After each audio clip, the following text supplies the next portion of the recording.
Hey everyone! Today, I'm diving into the Revopoint Inspire 2 3D scanner.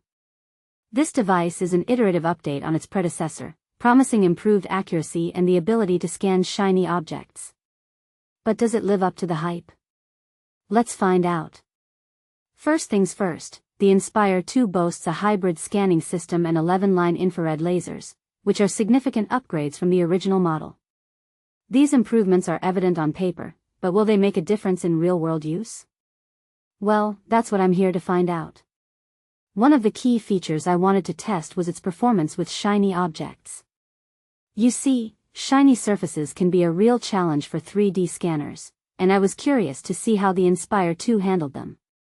So, I grabbed my gourd ornament and got to scanning. Initially, the results were underwhelming.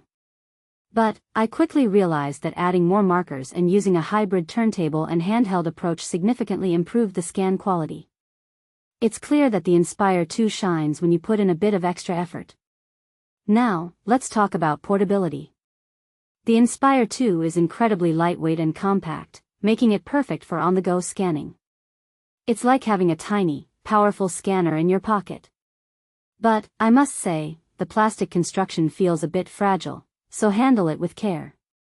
Speaking of portability, the premium edition comes with a mobile kit, mini turntable, and other accessories, which is a great bonus if you're planning to scan small objects in different locations.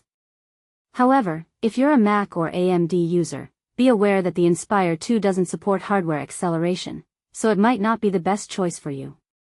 In terms of accuracy, the Inspire 2 has improved significantly, but it still falls short of top-tier scanners like the Creality Raptor. It's a great entry-level option, but if you're looking for the highest level of precision, you might want to consider other models. Overall, the Revopoint Inspire 2 is a solid choice for hobbyists and enthusiasts who want an affordable, portable scanner for medium-sized objects. It's not perfect, but it gets the job done, and its ability to scan shiny objects is a real bonus. So, if you're in the market for a 3D scanner, the Inspire 2 is definitely worth considering. What do you think?